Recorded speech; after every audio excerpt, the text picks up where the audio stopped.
Ayun nga, the start of the season, tsaka nung bago mag-final, sabi mo nga sana hindi na maulit yung sweep. Pero personally, ano yung parang sa tingin mo naging factors bakit na kinapos pa rin kayo ngayong finals? Siguro naman wala ako masabi because I am very proud of my team. Like, alam ko nag-all out sila, mga teammates ko, ang coaches. Siguro hindi na din sila nakatulog, but kakaisip ko paano kapag nila ng NBA. Siguro ang sasabi ko lang ngayon is more on giving credit to the National University team. Like, super galing, like super eksperyensado, and nakikita mo talaga sa galaw nila kung gaano sila kabuo at kung gaano sila kalakas sa sila. Nasabi mo ba na, ayun nga, sabi mo talagang malakas lang talaga yung NU. Pero anong lessons yung nakuha mo specifically from NU na tingin mo may apply mo para sa next season?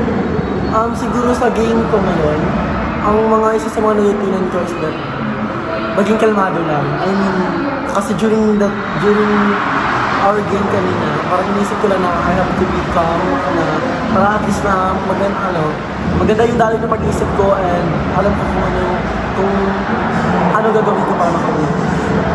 Sa mga teammates mo naman, kung gaano ka proud sa binigay nilang laban yung buong season 86? Of course, sa mga teammates ko, super proud ako. Like, hindi ko ma-explain talaga. Sobrang proud ako sa kanila kasi akala ko actually, personally na hindi na kami magpa-finals. But because of them, because of the contribution ng bawat isa, nakuha namin ang mga slot for finals. Ayun, masaya kami naglalaro sa finals. Wala kami regrets kasi binuhos namin lahat. Ano yung mga naging conversation niya? Sabi mo, kala mo hindi na kayo makapag-finals.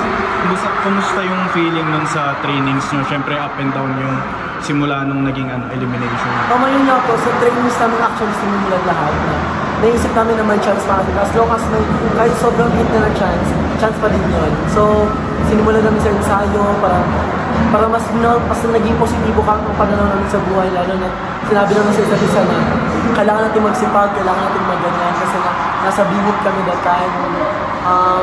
Parang sobrang maliit yung chance namin na magkaroon ng Final Four and mag-finals. So, ayun, again, parang sinimpagan namin, mas naging positibo kami na gawin kung ano yung mga bagay na kailangan namin gawin para makapasok sa finals. Rookie MVP last season, yun. Second MVP mo na. Next year, anong aabangan namin sa'yo? Of course, di ko naman hayaan na ibigay yun sa iba. Same, alam ko pa ng Saturday game. Josh that tries to be parang consistent every game. And ayun, parang all out lang. Contribute na lagi sa game ng all aspects. Masabi mo bang mas mag-step into a leadership role ka na, especially third? Kumbaga mas magiging leader ka na ba ng leadership role siyempre third year mo na next year? Of course naman, expect ng mga tao na magiging vocal ako sa mga teammates ko kasi nga third year ko na and I'm not na anymore, so I'll speak a lot and I'll guide the younger ones. Ano naman, next naman, anong masabi mo lang kay Coach Oji kanina kasi yung after ng pagkatalo sabi niya heads up lang na lumabang tayo? Of course to Coach Oji, like, Coach, I wanna let you know na sobrang grateful ko talaga sa'yo and sobrang thankful ko, like lahat ng mga aral na binigay mo sa akin, babaunin ko kabang buwan. Sa UST community naman? To the UST community, thank you so much po sa walang sawang pagsuporta and sa pagtiwala sa amin. And yung silver medal na yun, para sa inyo, thank you pa rin guys. Sana patuloy niyo pa kami yung support. Representing our country na and ayun po, parang sabi daw bukas may ensayo na wala nang pahinga to, ML. So ayun, excited ako and ready ako ipaglaban ng country. Ayun nga, magiging healthy competition kasi napakarami nating talented na outside hitters kagaya ni Mark, ni Brian. Ano lang yung nilook forward mo na matutunan din sa kanila? Siguro naman may mga aspects sa volleyball na kaya ko silang sabayan. So dun ako siguro lulusot. And ayun, syempre healthy competition, supportahan kung sino man ang masalang, go. Pero kung if ever hindi, okay lang din naman, teammates ko pa rin. Ano yung pinakamalaking growth siguro sa'yo after 2 MVP seasons na dadalhin mo sa national? Siguro yung mindset ko na pagiging rookie. I mean, dala ko din pa din yun until now na iniisip ko lang na rookie pa din ako, na dapat pagsabihan pa din ako, na I need guidance too, na rookie na marunong di mag-lead, marunong magsalita, mag-communicate lalo na sa mga teammates.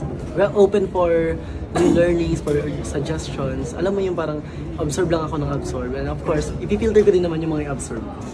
Yung inclusion mo sa national team, parang do you consider it parang childhood dream or matagal mo nang in-ambition for you and your family, and kung gaano lang din kabilis mo siya na-achieve niyo?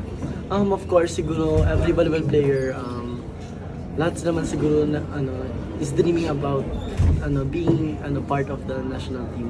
And ako naman siguro, actually, parang with my height, with my skills, parang sobrang pinagdudahan ko ang sarili ko na ay parang wala na akong chance sa ganyan. But now I'm so happy na binigay sa akin ng God, binigay sa akin ng opportunity na makapasok and makatulong sa national.